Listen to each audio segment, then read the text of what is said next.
Now your community focus. May is Asian American and Pacific Islander Heritage Month. Yesterday, I spoke with Shonda Womack, the founding executive director of the Alliance of Rhode Island Southeast Asians for Education, or ARISE, and Sarat Suong, the national director of the Southeast Asian Freedom Network.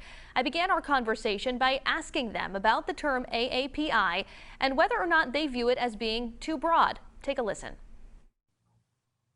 Yeah, thank you for that question. I mean, I think it is a very broad term. I think it's supposed to be a term that categorizes hundreds of different groups of people and thousands of different languages and cultures. And so I think with any sort of umbrella term that's broad, you're going to miss a lot of, or you're going to sort of miss a few things. And I think part of what happens then in an umbrella term like the Asian AAPI, communities like mine, like Southeast Asians, often falls through the crack. And so I think one of my sort of contentions with the term AAPI is that oftentimes communities like Southeast Asians, our experiences and more importantly, our needs are often swept under the rug, right? And so upon arrival, we were lumped under what we know as the model minority myth, right? The idea that all Asians are successful, are doing well, are quiet, and that definitely does not apply to Southeast Asians.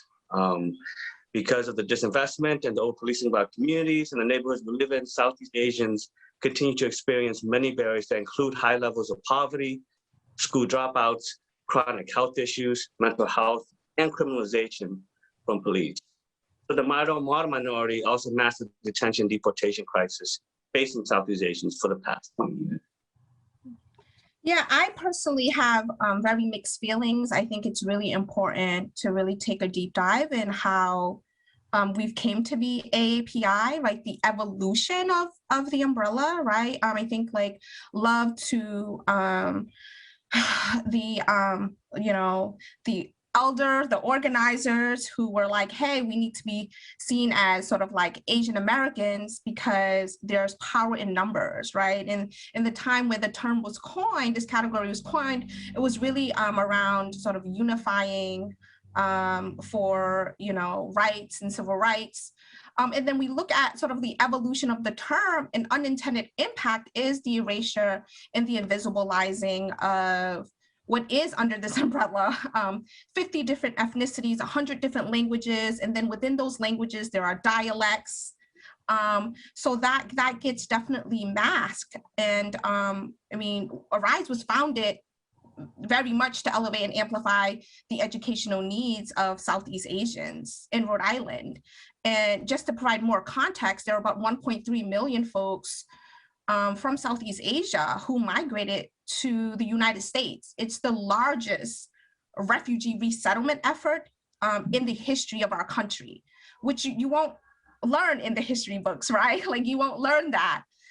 So I think like it's really important as we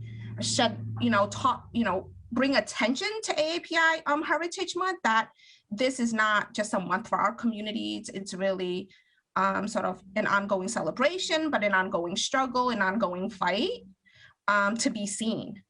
How do you think folks should appropriately mark this month?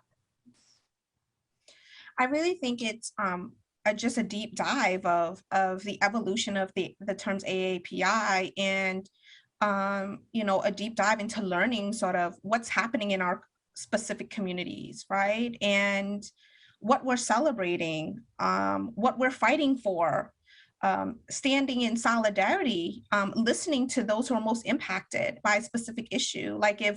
And I'm calling also all the sort of like Asian ethnicities under AAPI, because I think we need South Asians to fight for Southeast Asians, right? Or to fight with us, and vice versa. Yeah, we should definitely celebrate Asian American Pacific Islander Heritage Month.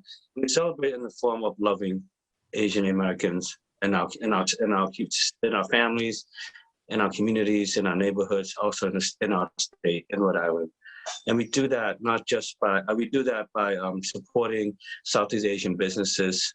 We do that by supporting Southeast Asian organizations.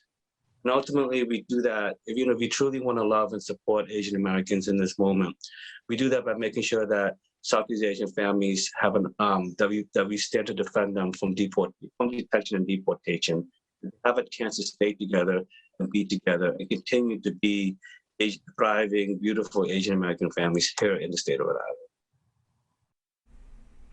And that was just a small portion of our conversation. On WPRI.com, you can hear Sarat and Shonda discuss the Stop Asian Hate movement and whether they think any progress is being made.